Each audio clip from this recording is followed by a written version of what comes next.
So I'm a father of one. I gotta find a babysitter.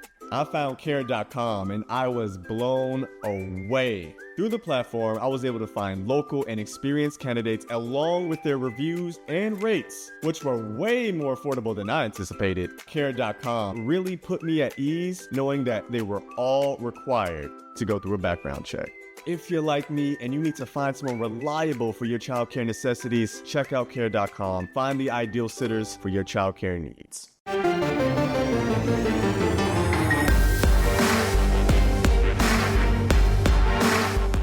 You've discovered your link to GoPowerCat.com's PowerCat podcast. Now, here's your host, GoPowerCat.com publisher, Tim Fitzgerald.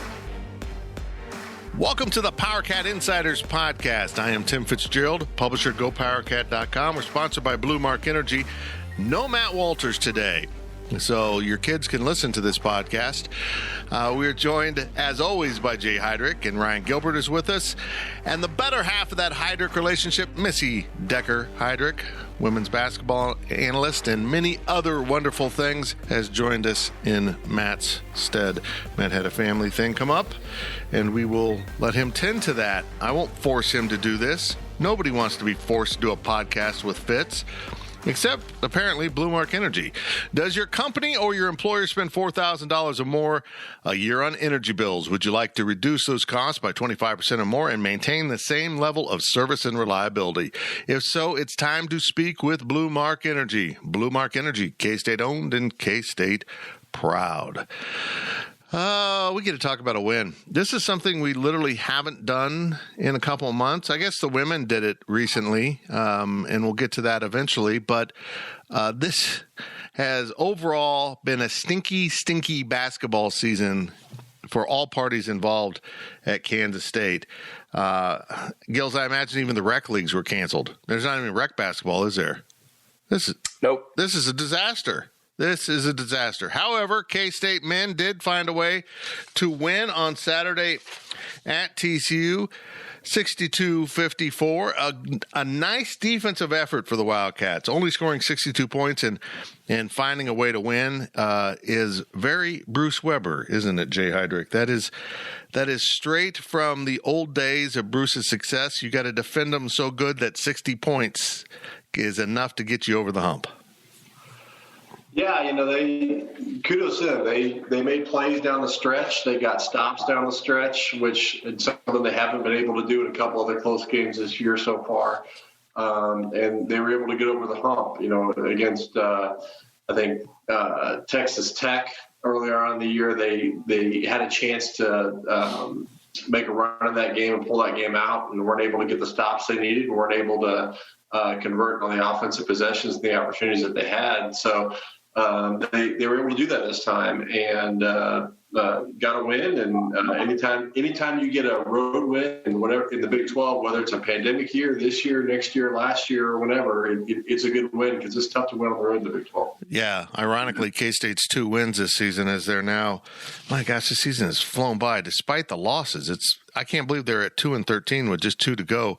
They're 6-18 overall, both of those wins at Iowa State, at TCU, so they haven't won at home. Their last chance is tomorrow night when Oklahoma comes to town. But, Missy, this was probably the most complete effort the K-State men have put in this season. And I found myself waiting for them to collapse. But as Jay mentioned, they didn't. They were the ones that finally made the plays down the stretch. And I guess that's refreshing and maybe another lesson learned by this young team. Well, and I think if you look at probably their game against TCU that they had in Bramlage, they did address some of those issues. A kid like Miles for TCU who just took them off the dribble all night, especially late in the game. That didn't happen on Saturday. So I think that they made some of that progress in saying, okay, what are the things we've got to correct? What can we do better? I thought that there were plays where it just seemed like TCU themselves were not, were not very interested in being there.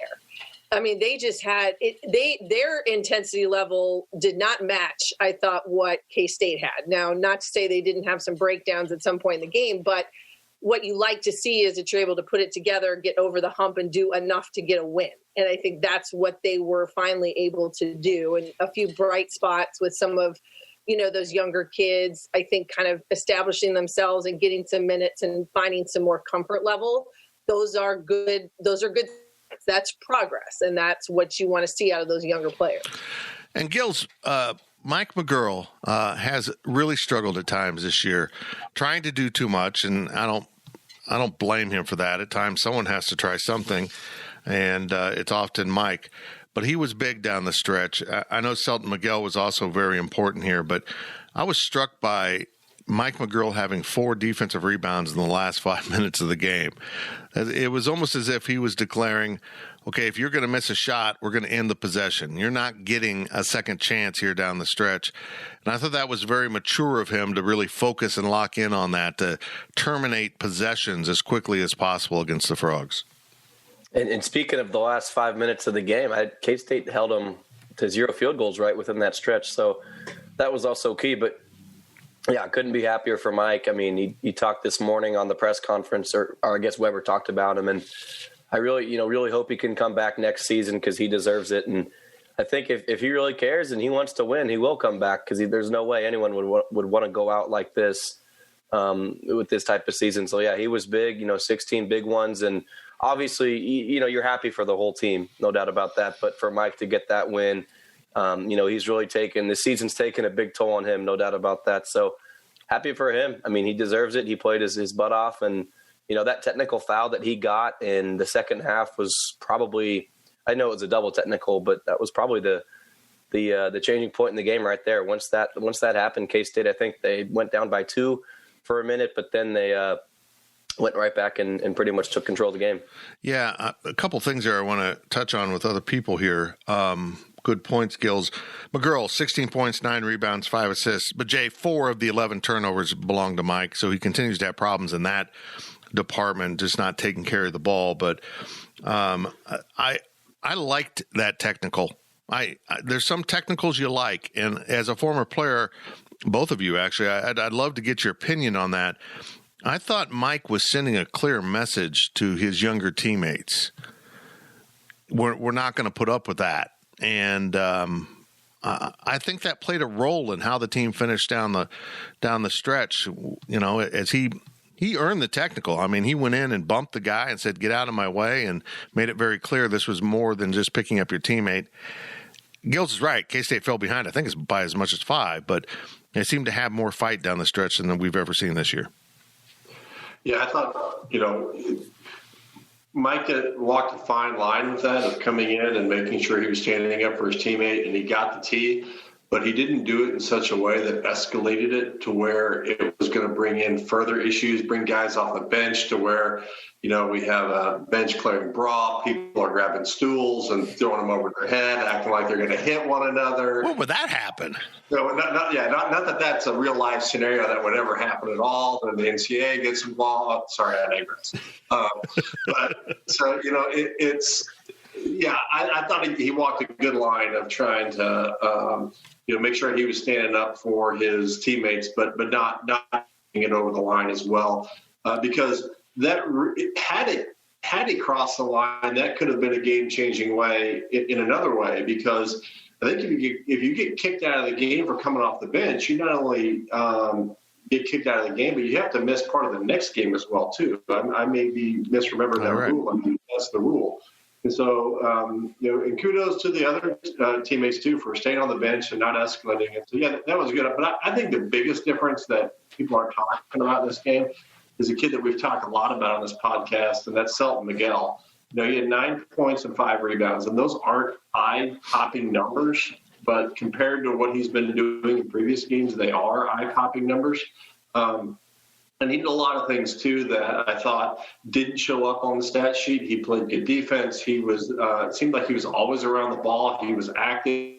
And that's a kid that we've talked about a lot, that K-State has to have production out of him. If they want to have any shot at winning any games moving forward, then they've got to get something out of him, and they just haven't been getting much out of him recently. So it was nice to see him show up Saturday and contribute in a positive way. Well, I'm still baffled by him, and I'm anxious to get Missy's take on Selton Miguel, because it'll give us some fresh insights here. But you're right, he did finish with 9 points and 5 rebounds.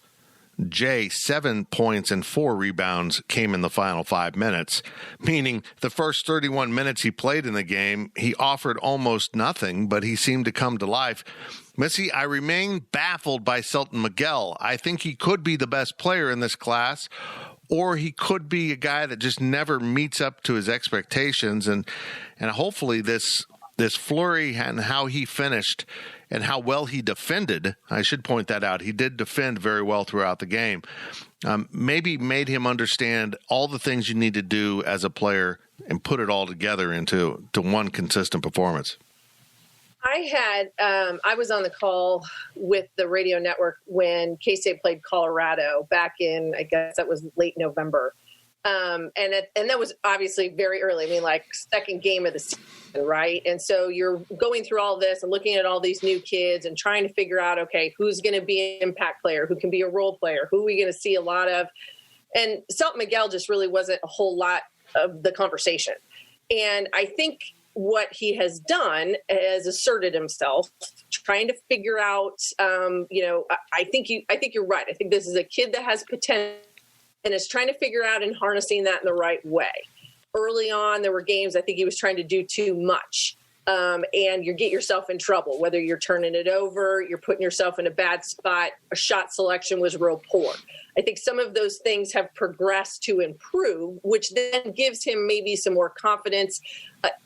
I feel he's got a little bit more of a calmer presence on the floor, and I think that's helping. And then that is also something that spreads from a kid who starts to feel a little bit more confident offensively. Well, now I can assert myself on the defensive end. I'm understanding where I'm supposed to be, and I'm not taking as many chances, but I'm making good plays. And I think that's where he's kind of bringing that part of his game to the forefront here for them. And I don't think he's going to be a 15-9 kid every night. I don't think that's what you're going to get out of him. I think what you need consistency. And that's going to be one of those role players. And I think if you look at this K-State roster and you look at, both men's and women's, there's no one person that can carry the load. You've got to do this as a committee. And so if you can get the 9 from Selton Miguel on a consistent basis, I would take that and run with it, because that's the kind of thing you need out of those young kids. And those are the games on the road against a team like TCU, who wasn't really matching their energy or any of that, where then they can say, hey, I'm making plays. Let's do this. Let's get it done. Like, now all of a sudden that confidence factor builds, and that can be a good thing for those younger players. Gills, Selton Miguel now has hit 2 huge 3-pointers to help K-State win games. It was clearly the game winner against Omaha. Months later, he does it at TCU. And yet, I don't want Selton Miguel taking threes at this point of his career. And I think that gets to something that Bruce Weber said on today's teleconference, that when he catches the ball a lot of times at the 3-point line, he kind of spins the ball in his hands and thinks about it. And the other two on this, particularly Missy, sorry, Jay, if you're going to be shooting 3-pointers, the second you think about it, you don't shoot it. You're probably going to miss. It has to be a rhythm, confidence thing. And when he doesn't have time to think about it, Selton seems to shoot the ball better, and I think it just goes back to something else she said. He's got to get even more comfortable. He looks less panicked now than he did earlier in the year, but he still needs to just kind of settle into his skin and realize he can do these things. And it was just an enormous 3-pointer he hit on Saturday. Yeah, I mean, you're right. If he didn't have that, the hit against Omaha and that one in the second half on Saturday, I think we're looking at him a lot differently. I mean, look at the Chiefs kicker, Harrison Butker. Like, if he didn't hit a few, clutch field goals at the end of those games, we're probably viewing him a lot differently this season. But he's been big, and I think in his class, I think that Nigel Pack and Bradford are going to be the leaders. Kazubke and Lewis are going to be the role players. Miguel, I think, is right there in the middle. He's got the potential to really be a good player. He's super athletic, and I think his jump shot, I'd rather have him shoot than Antonio or Dejuan or a few of those other guys. So I know it hasn't been the prettiest this season, but I still think there's potential there. The pieces of that puzzle need to come together for Selton, but I think that he's certainly, like you said, he's got a lot of potential. And like you said, Missy, if he can just come in and give you 9 points every night, you're going to be okay with that. He doesn't have to be the superstar. It's crazy. He's only shooting 25%. Actually, that's rounded up 24.7% from three-point range, and he hit 3 against Omaha and 1 on Saturday. He only has 19 on the season out of 77 attempts. Jay, that's not a guy I want shooting the three-pointer, and yet he hits big shots, and I think that says something about the kid. Just some guys can do that, and maybe he's one of them. I think it just comes down to confidence to make a play, whatever that play needs to be. There was an opportunity in the Texas game where Miguel got the ball in the corner, had a chance to shoot a three-pointer, but he drove and he kicked it to Mike, and Mike had a wide-open three and knocked it down to give K-State a chance to be in that game towards the end. So whether it's you're taking the shot or driving to the basket, if you have the confidence that you can make a play, whatever that play is, that's what you're looking for out of the kid. And for him to have the confidence not only to make the play, but to understand what play he needs to make. And if he's willing to step up and take a shot when he has it open and knock something down, that's great. If he's willing to drive to the basket and create a shot for somebody else, that's equally great too. It's just he's shown some improvement in that area to where I think his shot selection has gotten better and continues to need to get better, but he needs to continue to rely on his athleticism. And he needs to bring some of those things that don't show up on the stat sheet. He needs to bring the effort and the energy because that effort, energy, and confidence are contagious to everybody else. And when you bring those things and people see it, you may not get the shot, you may not make the play, but if you have good energy, you might help someone else make that play. And that's, the whole purpose of being a good teammate. Missy, throughout this season of men's basketball at Kansas State, I found myself finding little nuggets of hope, almost like change you might find in the dryer. You're not going to pay off any bills with it, but it's better than nothing.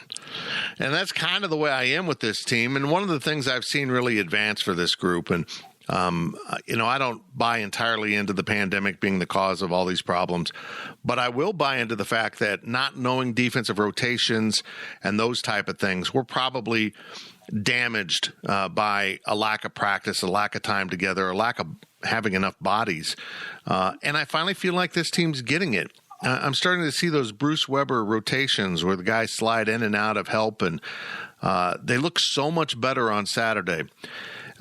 Also, another piece of hope I took from Saturday was Shane Southwell had the scout, and I thought this was a really well-handled scout, and that he was able to get into Selton Miguel's head, and I know Bruce Weber's been working on this, and got him to defend specifically, along with Mike McGurl on their 2 scores.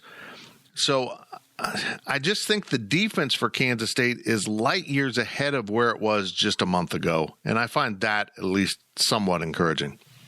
Yeah, I think you're right. I think there's progress there, no doubt, and you see that in other games where you've been in it at the end, can't get over the hump, whatever that might be, keeping yourself in the game in the first half, having a couple breakdowns in the second, and I think defensively, this has been a team that's kept themselves in it. It's been their ability to score the basketball that's been one of the biggest issues. I mean, if you can't put the ball in the basket, we've got trouble, right? So we can hold everybody down in this league, but if you can't score and match it, that's going to make it really difficult. I think you're right in the sense that there's been the progress because they've had probably more time in practice. You get your full drill things a little bit differently. But also, I think your point to addressing something with scouts, and I think that goes back to what I said earlier, I think they made the adjustments from the first game against TCU to the second game. And that probably has to do with some time to really talk to these kids and say, okay, this is what killed us the last time. Miles got to the middle of the floor late in the game. You can't let that dribble penetration get to the middle because we are exposed. We have no help. Send them baseline, send them to your help, get your rotation set. That's where your buddy will be to bail you out. And those kinds of things now are registering. And it's time. And you got to remember with some of these kids, if I'm talking about Selton Miguel, if I'm talking about Pack, I'm talking about Bradford, these guys, a year ago were getting ready for their state tournament games. And they were, their season was almost over, if not maybe had been over by now. So when you throw in all of the things that have happened over the course of this season and why it's looked so different, now all of a sudden you're kind of getting into the groove, a groove that maybe people would have thought you would have had back in January. Regardless, what you do like is the fact that they're starting to hone in and I think make those adjustments. And it's not just adjustments happening from practice to game. There are in-game adjustments happening, and I think that's a positive too. Gills, I'll get back to you in a second. Jay, when you're dealing with young players, how long does it take them to understand the importance of those scouts? I mean, Missy just said it. A year ago, they're playing in, state high school championships or their schedule, and they're better than everyone else, and maybe they have to shut down a guy or we need to do this in the game. But there's nothing nearly as complex as what a college scout is. Compounding that is the fact that they really only have one guy on the team who's been through this repeatedly, because the other three returning players, and there's only two with them right now, just learned all this last year. So kind of adapting to the depth of a college scout and how to apply it in a game has to be a process, and maybe we're seeing some progress with that with this team. Yeah, I think the bigger issue goes down to something we've talked about a lot is you can't underemphasize the impact that not having any upperclassmen other than Mike McGraw on this team has on this team. The ability you learn these things from upperclassmen, and I've talked about it before. Is when you're a freshman, you go in and you get your brains beat in every day at practice by the senior that's on the roster, and you learn how to play against people who are bigger, faster, stronger, older than you, know more about the game than you, and how to handle that thing. And that goes not only with just the play of basketball, but also to all the other administrative and the study of basketball that goes along with it too. You learn how to read a scout. You learn how to implement a scout, and a lot of times you do that because you're on the scout team as a freshman, at least for part of a practice. And right now, you've got freshmen are playing against freshmen in practice when they have 10, and so the ability to learn from people who have been through it and to appreciate what you need to learn is just not there, and it's put. That just puts that much more focus and pressure on the staff to try and relay that to the freshmen, because the coaching staff, particularly probably a guy like Shane Caldwell, has to be not only the coach but also the senior leader on the team, because there's no one else there to help these kids understand what they have to go through, not only with the physical play but also the mental and the student part of the game too. Ron Gilbert, let's wrap up this first half. You have covered a lot of K-State basketball this year for us, been to most of the home games. Step back for a second and describe to me how good it was to see this team get over the hump and find a way to win, because I really thought they were going to lose out the rest of the schedule. Oh, yeah. I've said it a lot here on the podcast. I thought they were going to get a win here that they weren't expected to do, and they got that against TCU. But, I mean, there's never moral victories or anything like that, but there were a lot of those games where if, a play here, a play there go differently, they had legitimate chances. I mean, if they could just hit a few shots against KU didn't play good last week in Bramlage. So, they had a lot of chances, and I'm, like I said, I'm really happy for them, but this was definitely, until the final buzzer sounded, I was never fully, confident they were actually going to go out of Fort Worth with a win, but they got it. So I'm happy for them. You're right. With every missed shot TCU took and Mike McGurl or Selton Miguel grabbed that rebound, I was like, oh my gosh, they're one step closer. They're one step closer. And even though mathematically in the final seconds it was impossible for them to lose, I didn't believe it until I saw it. I really didn't. I was very happy for them. We'll see what happens. After the break, we will talk about what's next for Kansas State men. They play Oklahoma on Tuesday. It's senior night for Mike McGurl, although all indications are he will return next year for that free season that COVID has offered the seniors, so that is a double whammy for K-State. Not only will they get Mike McGurl back next year, but he won't count for the 13 scholarships, as the NCAA has waived that limit for sports, and that's very good news. We'll also take a look at the K-State women. If you think it's been bad on the men's side, the women are really struggling, and it was very unexpected for the Wildcats, and we'll kind of take a look around the Big 12 as the PowerCat Insiders podcast continues. The PowerCat Podcast. We'll be right back. The NFL regular season is wrapping up, but there's still time to get in on the action with FanDuel, America's #1 sportsbook. Right now, new customers get $150 in bonus bets guaranteed when you place a $5 bet. That's $150 in bonus bets, win or lose. The app is so easy to use, and there are so many different ways to bet, like live same-game parlays. Find bets in the new Explore tab. Make a parlay in the Parlay Hub, the best way to find popular parlays, and more. So visit FanDuel.com/247 and make your first bet a layup. FanDuel, official partner of the NFL. Must be 21 plus and present in Arizona, Colorado, Connecticut, Iowa, Illinois, Indiana, Kansas, Kentucky, Louisiana, permitted parishes only, Massachusetts, Maryland, Michigan, New Jersey, New York, Ohio, Pennsylvania, Tennessee, Virginia, West Virginia, or Wyoming. FanDuel is offering online sports wagering in Kansas under an agreement with Kansas Star Casino, LLC. First online real money wager only. $10 first deposit required. Bonus issued as non-withdrawable bonus bets that expire 7 days after receipt. Restrictions apply. See terms at sportsbook.fanduel.com. Gambling problem? Call 1-800-GAMBLER or visit fanduel.com/RG in Colorado, Iowa, Michigan, New Jersey, Ohio, Pennsylvania, Illinois, Kentucky, Tennessee, and Virginia. Call 1-800-NEXT-STEP or text NEXT-STEP to 53342 in Arizona, 1-888-789-7777, or visit ccpg.org/chat in Connecticut, 1-800-9-WITH-IT in Indiana, 1-800-522-4700, or visit ksgamblinghelp.com in Kansas, 1-877-770-STOP in Louisiana. Visit mdgamblinghelp.org in Maryland. Visit 1-800-GAMBLER.net in West Virginia, or call 1-800-522-4700 in Wyoming. Hope is here. Visit gamblinghelplinema.org or call 800-327-5050 for 24/7 support in Massachusetts, or call 1-877-8-HOPE-NY or text HOPE-NY in New York, or visit oasas.ny.gov/gambling. Standard text messaging rates apply. Sports betting is void in Georgia, Hawaii, Utah, and other states where prohibited. With Blue Link Plus, you can access your Hyundai Tucson Limited remotely. Doors unlocked, temperature set, lost car found. There it is. Get complimentary class-leading Blue Link Plus. Call 562-314-4603 for complete details.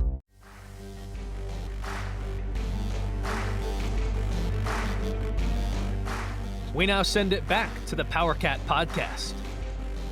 Welcome back to the PowerCat Insiders Podcast. We shuffled the lineup today just a little bit. Missy Decker-Heydrich. Do you ever use Decker anymore? Because that's how you're famous. Not as much anymore. I mean, it's been a long time, but every so often you got to pull it out just for prosperity's sake. The other old farts know who you are. The younger people probably don't. But Missy and Jay, former basketball players for Kansas State, now happily married, and I think sharing Wi-Fi right now, as you can probably hear. Yes. So are you upstairs and he's downstairs? We have a floor in between him in the basement. He's on the second floor, so we are socially distanced, even in our own home. That's good. I would stay away from Jay too. And Brian Gilbert from our staff is with us. Matt Walters couldn't be with us today, but Blue Mark Energy could be. It's a natural gas products and services provider serving feed yards, hospitals, hotels, manufacturers, and school districts throughout the Midwest. And Blue Mark Energy is the natural gas provider for the Kansas State campuses in Manhattan and Salina. Blue Mark Energy is K-State owned and K-State proud, and this, if you have a business, might be a perfect time to call them because you might want your natural gas prices reduced. Well, Jay, I don't wish what's happened to Mike McGurl in his senior season upon anyone. This has been awful. And he has been truly invested, and somehow he has stayed positive through all this. He hasn't always been good. He's turned the ball over. He's taken bad shots. He takes too many deep threes. I could list all the flaws in his game, and yet I don't put any of it at his feet. He shouldn't be in this position. He shouldn't be the lone senior, and honestly, he shouldn't be a starting guard in the Big 12. He should be an energy guy coming off the bench. Here's my question. If he comes back next year, I think if he's playing 30 minutes a game, K-State's still in trouble. And I don't mean that as an insult to Mike, but I just think he's better in the 20 to 25 minute range, maybe even 15 minute range if the team's good, because he's such an energy guy, and that part of his game gets taken away when he has to play 36 minutes like he did on Saturday. Yeah, I mean, if the freshman and sophomore classes on this team are as good as people hope they should be, then Mike's role should be diminished moving forward as a sixth-year senior. If it's not, then that's not a good sign. Now, that's not a knock on Mike. It's just if you want to compete with teams in the Big 12, Mike can't be your focal point on your offense or on your team. He wouldn't be on any other team in the Big 12. And the fact that he is on this team has to be on this team, the focal point leads to the fact of the record and struggles that we've seen. So, yeah, I agree with you. And I think that'll be a further challenge for Mike moving forward if he does come back, because he's got to be willing to accept, going from 35 minutes a game to 20 or 25 and letting Deshaun Gordon or Rudy Williams or somebody else step up and take some of those minutes away from him, or a combination of people take those minutes away from him. And that'll be an interesting dichotomy to play out in the locker room to see how Mike responds to that if it does come to fruition. I found it interesting. Rudy Williams didn't see the floor on Saturday. They played 8 guys. They got Carlton Lindgard in for just a little bit, and Kazupke played. But for the most part, it was I guess they played 9 guys. It was a 7-player rotation with Dejuan Gordon and Casey Eziegu coming off the bench as they got good minutes out of the post. And Missy, this team finally grasped how important it was to get the ball in the post. One of my frustrations with Bruce is he continues to say things, but his team doesn't do what he's saying.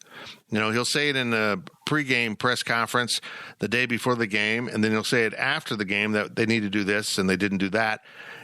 But we don't see it happen. They did work the ball inside, and really they kind of split the game up between Bradford and Eziegu, and Casey was the one who played the majority of the minutes. I thought even though the numbers aren't overwhelming from the post, I guess combined they were 17 and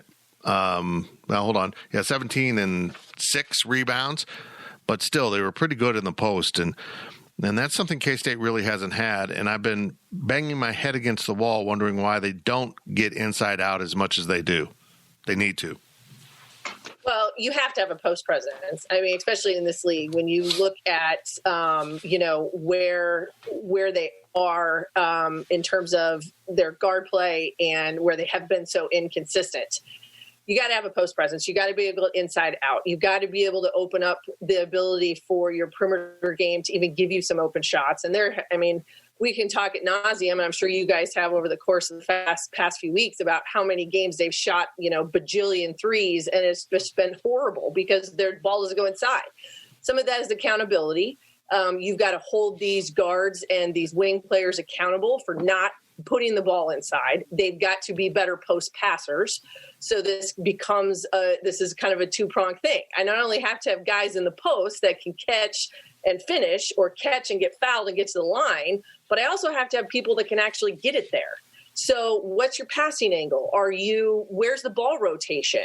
Are you trying to enter the ball to the post from the top of the key? Well, there's 5 people in the lane. That's not a good pass. You got to make better decisions with the basketball. So if we're holding our guard play a little bit more accountable and telling them where they need to be, where the ball needs to go so that we can feed the post, now all of a sudden you've made it easier on the big guys inside. Give them some room to operate. Let them get a couple easy buckets. And then life on the perimeter becomes a little bit easier.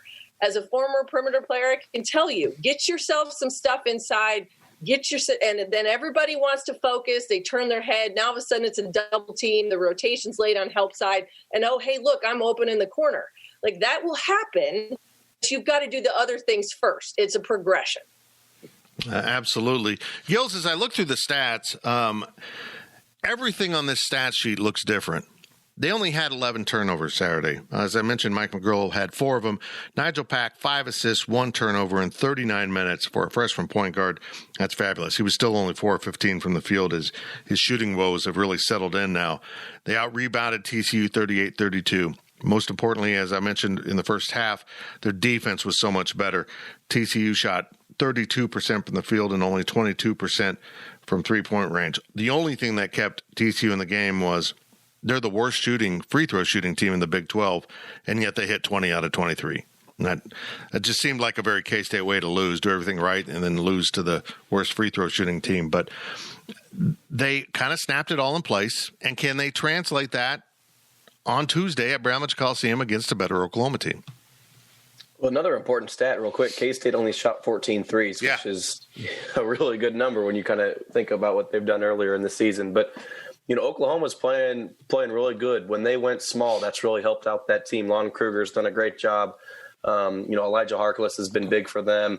So I'm not going to say they're going to go out and win, but if they play with that same energy and effort that they played with on Saturday, then I don't see why they can't be competitive. Brady Manick's been he had some COVID issues and he was out, so he hasn't really been the same since then. So, like you said, Missy, if you get the ball down low and inside, good things will happen no matter what. I mean, even if it's not a double team, you see the ball go through the net, that's never a bad thing for a three-point shooter, just to see that on the floor. So I'm not going to say they're going to go win, but Oklahoma's definitely, and this has been my philosophy all season here with K-State, if you're watching that team, looking at their record 2-13 in the Big 12, you're not going to be as motivated as you are for that game against Baylor. So maybe they'll catch the Sooners sleeping on Tuesday. We'll see what happens. Jay, explain Oklahoma to me. They're near the top of the Big 12 standings. Of course, Baylor's up top, although they don't actually play basketball anymore, apparently. But Oklahoma's been hovering in that 2 slot. They might have slid down a little bit right now. But when I watch them, dude, I'm not that impressed by them, and yet they win a lot. Sort that out for me. Well, they just got guys who can make plays when needed. You got the Harmon kid who's a really good guard and can get his own shot. They've got Brady Manick, I think, who Gills just said has been off lately, but I think he's maybe starting to find his way back a little bit. The one thing Oklahoma's not known for is their defensive intensity. So there's some games where you look at it and you think, how, like Iowa State last weekend, how is Oklahoma and Iowa State that close? Iowa State's terrible. Well, if Oklahoma's not guarding and Oklahoma's not making shots, the game's going to be closed just by math, and so when Oklahoma makes shots, that's when they're really good. And what concerns me about Oklahoma this week is that it's a temptation for K-State to fall into what it has been trying to get away from all season, and that's the quick shots early in the shot clock and putting up bad shots and not forcing the defense to work on when you have the ball. Oklahoma is, like I said, they're not going to pressure you. They're not going to get out in passing lanes. They're not going to force you to do a lot. And so you're going to have open shots. I mean, Salt Miguel's going to have some wide open threes. Antonio Gordon's going to be wide open on the perimeter.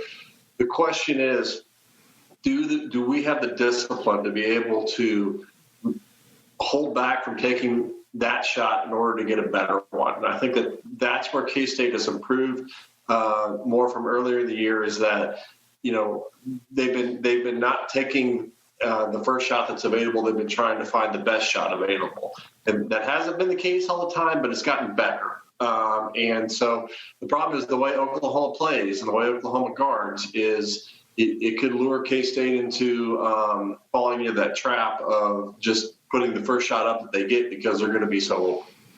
Well, K-State did score a whopping 62 points in that victory, but 30 came in the paint, as Jay just pointed out to me on this nice little chat we've got going here. See, we can talk, and then he gets me in Zoom chat. It's kind of nice. 30 points in the paint. Missy, I'm going to oddly switch gears here. I thought K-State women would be pretty good this year because they have a good paint presence. They have one of the more dominating players in the Big 12.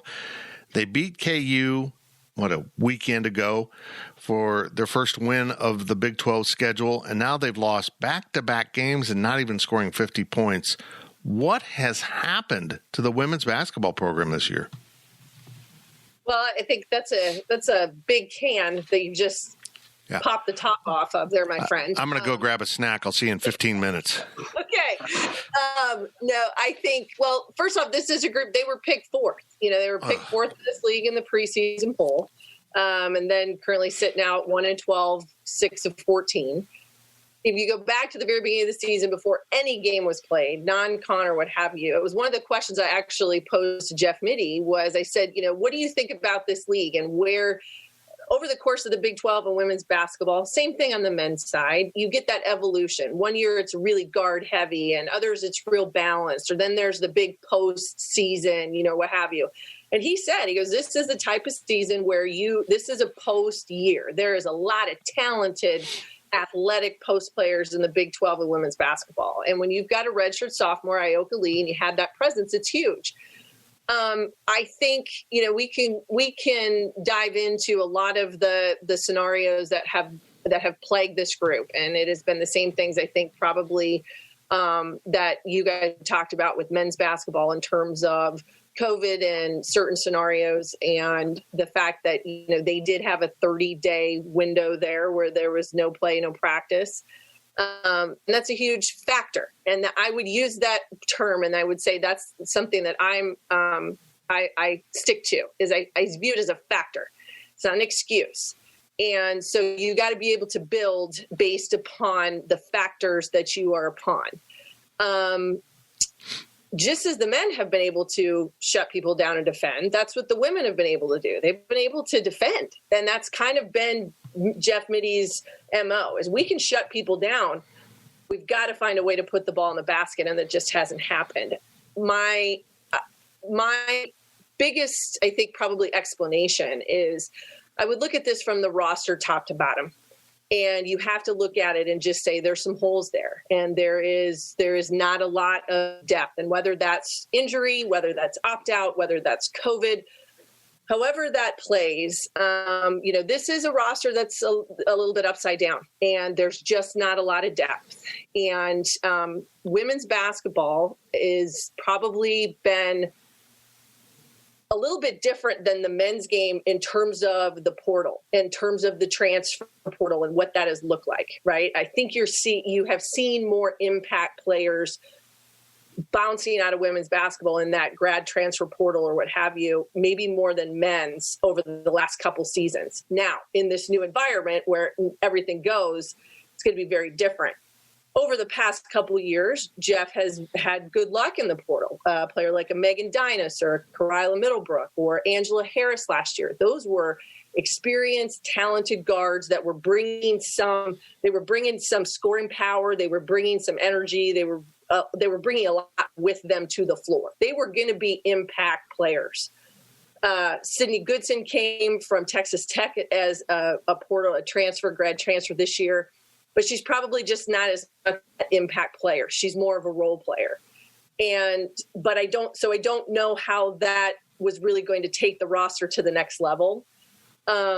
So this is just a roster that right now doesn't have a lot of depth, and there's not a lot of answers. And so as we were talking about before, and you think about accountability, right? And I gotta get kids to get into the right place, and we got to make these decisions, and we have to stop with the mental mistakes and 21 turnovers at Texas yesterday for the women. Well, when you look down the bench and think, well, if I'm going to pull somebody out who's now turned it over 3 times and threw it to the band, and on that inbounds pass, but I don't have anybody to turn to, right? I'm limited. So that's where I think this season and the expectations have not been met. And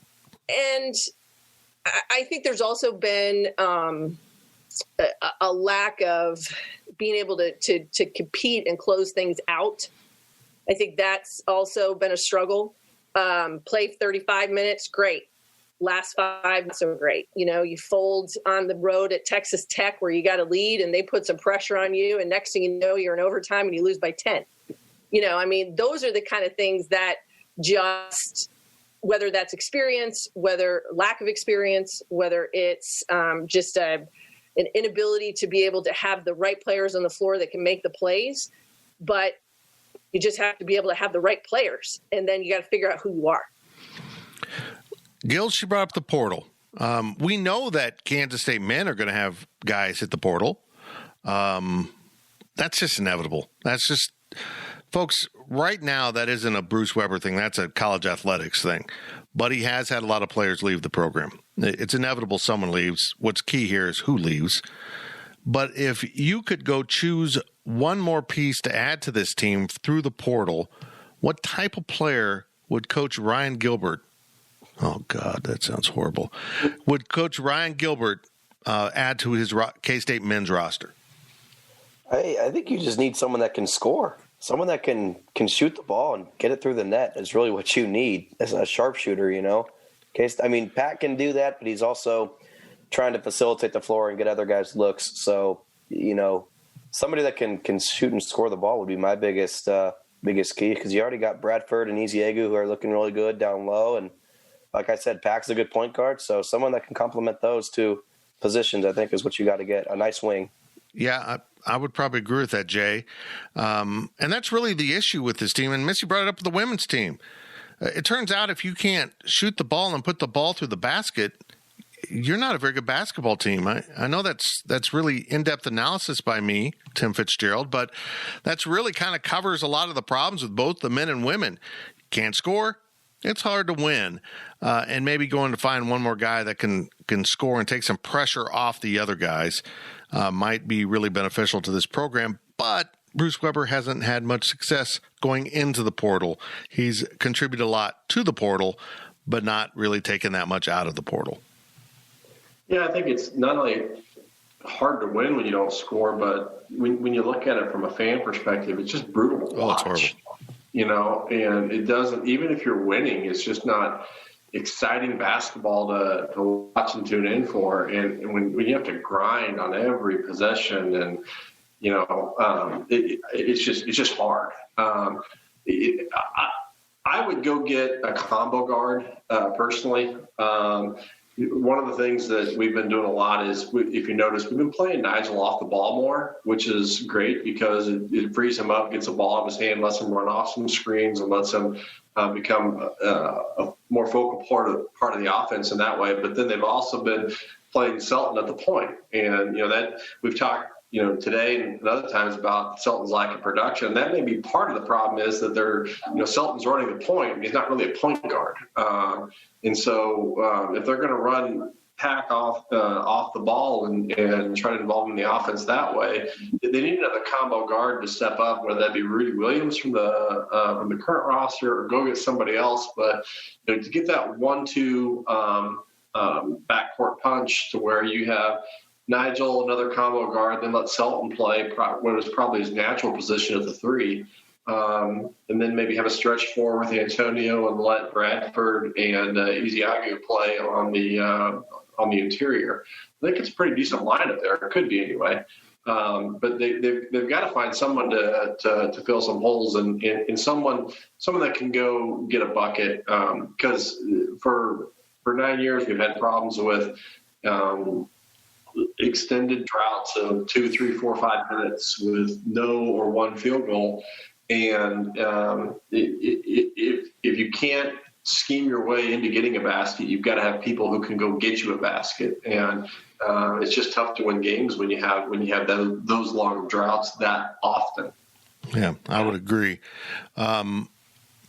Missy, one of the topics that we discussed on my TV show last night was something I couldn't answer. I really couldn't come up with the right answer on this, and it was this. Baylor clearly is the best men's program in the Big 12 this year, although they've only played 9 games. I don't understand.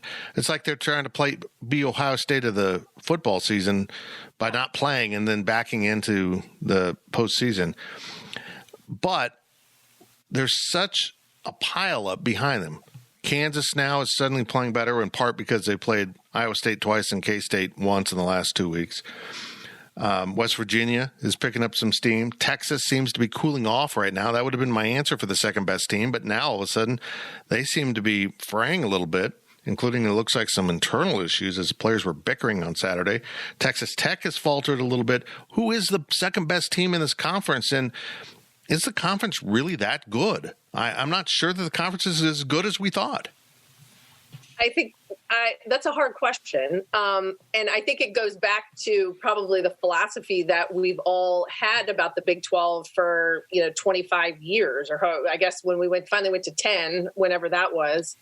I've lost track. It seems so long ago. But everybody beats up on everybody because you play the round robin, right? So sooner or later, and it happens on both the men's and the women's, we beat up on each other. And so your strength of schedule, your RPIs, your net now, all of that, it just goes up and down. It ebbs and flows throughout the course of January, February, and the first week of March. And nobody can figure out what's going on. Well, now you've got a team that hasn't played for a while. They're sitting pretty and just kind of watching everybody else beat up on everybody. And then they'll be able to come back into the flow and do what they want to do. I personally really like West Virginia. I have liked West Virginia from the beginning of the season. And that was before the big kid transferred, and then he left. And I think they may even be better without him. I just don't think it was a fit. I don't think he was probably on the same wavelength as Huggs. And it just wasn't, Morgantown just probably wasn't his jam. So if that's the case, then fine. But I think they're really good. I mean, you take McBride and Culver. I mean, those guys, and they work hard and they do the little things that help you win games. They were down and out at Texas over the weekend and come back and win. And why is that? Well, they're willing to get dirty. They get on the floor. It's the 50-50 balls. It's I'm going to step in and take a charge. I'm in help side defense. I knock down shots. I'm ready to shoot the basketball on the rotation, right? Like, I just think that's well coached, and it's kids that have been taught we go all out 40 minutes. You don't take a play off, and that's how we're going to do that. So I like West Virginia. I'm sure there's a lot of people that are going to tell you OKU's on the move and what have you. I don't think they have all the parts. I don't think they're as well rounded as West Virginia.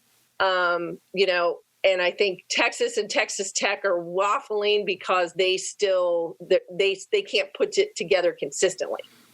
Gills, your thoughts on the second best team in the Big 12? I agree. West Virginia is a good team. Like you mentioned, Huggins is not going to put up with any BS. So if you're not hustling and playing your tail off, you're going to be on the bench. So we saw that on Saturday against Texas. But moving forward, just personally, I think that Tshiebwe's presence is going to actually hurt them. I know they're winning games now, and they've actually gotten a little bit better without him. But, we always heard about the Twin Towers with Culver and Tshiebwe. That's gone. I think that it's going to come crashing down just a little bit here for the Mountaineers moving forward. I think that Texas Tech would have to be my answer. Mac McClung, I don't know if I could put – everyone talks about Baylor's players. Personally, I'd have Mac McClung over anyone in the Big 12 on my team if I got to pick. If I was Coach Gilbert, right? If I was Coach Ryan Gilbert. So I like Texas Tech. I think Chris Beard, we've seen this a lot with him in March, went to the Elite Eight and then the next year went to the title game. So he proves people wrong. He gets better as the season goes on. So if I had to put my money, as for March Madness, who's going to go farthest apart from Baylor, I'd put it on Texas Tech. Very interesting. Jay Heidrich, before we let you go, and we call this a day, Bob Huggins, Bill Self, Lon Kruger, Chris Beard, and Shaka Smart. One of those doesn't belong with the others in my book. The five teams that are kind of battling to be second in this conference. And Shaka's had a surprising season. They have taken the next step, but I think we're seeing his shortcomings as a coach show up now as we get down into the heat of this season. And Texas blew the 17-point lead, basically blew it against K-State. K-State wasn't good enough to win. Did that against West Virginia, 19 points, but the Mountaineers were good enough to win. Is Texas turned into the fool's gold of this conference?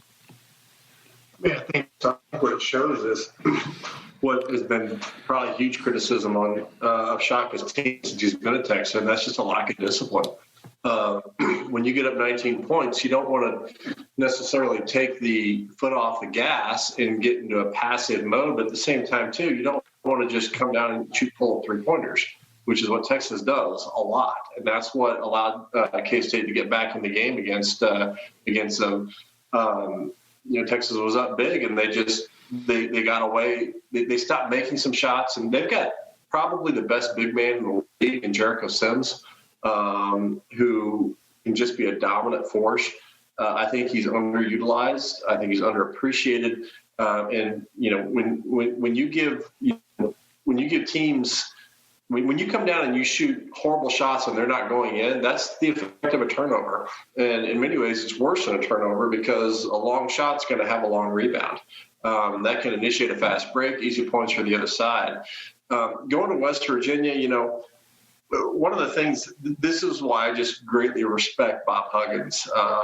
There's a lot of things that people don't like about him, and we go back and forth, but that's a guy who looked at arguably his best player and said, if you're not in, you're out. I will lose games with guys who want to be here and are going to buy in on my philosophy rather than have a better chance to win with someone who's going to be a cancer to my locker room. That is a huge, huge statement while he's a Hall of Fame coach. There's a lesson there to be learned. Maybe for K-State basketball. Maybe. Good stuff, boys and girls. How's that? Real quick. Yeah. Real quick. Gills, if you think you take Mac McClung over Jared Butler from Baylor, you're crazy. Yeah. Butler's, I had it coming. Butler's special. Next week. I was going to say, if everyone could find a Mac McClung in the transfer portal, now that would be the way to go. Yeah. If you've flown it and then figure out a way where everybody gets one, then I think we're all in business. Yeah, exactly. We will discuss K-State baseball, a little bit next week. The Wildcats opened their season down in Arizona with a huge win over Oregon State, but unfortunately followed that up with a loss to Gonzaga and a loss to New Mexico. As we wrap up this podcast, they are leading 5-1 over Gonzaga in the 9th inning as they wrap up their trip to surprise Arizona. We appreciate Blue Mark Energy for the sponsorship. Missy, thanks for joining us. It worked out well. Jay, good stuff as always. Gilbert, Mac McClung, who's that guy? Yeah. Thanks for listening, everyone. Choice. He's not a bad choice, just not the best choice. PowerCat Podcast. All rights reserved. GoPowerCat.com and Spirit Street Publishing.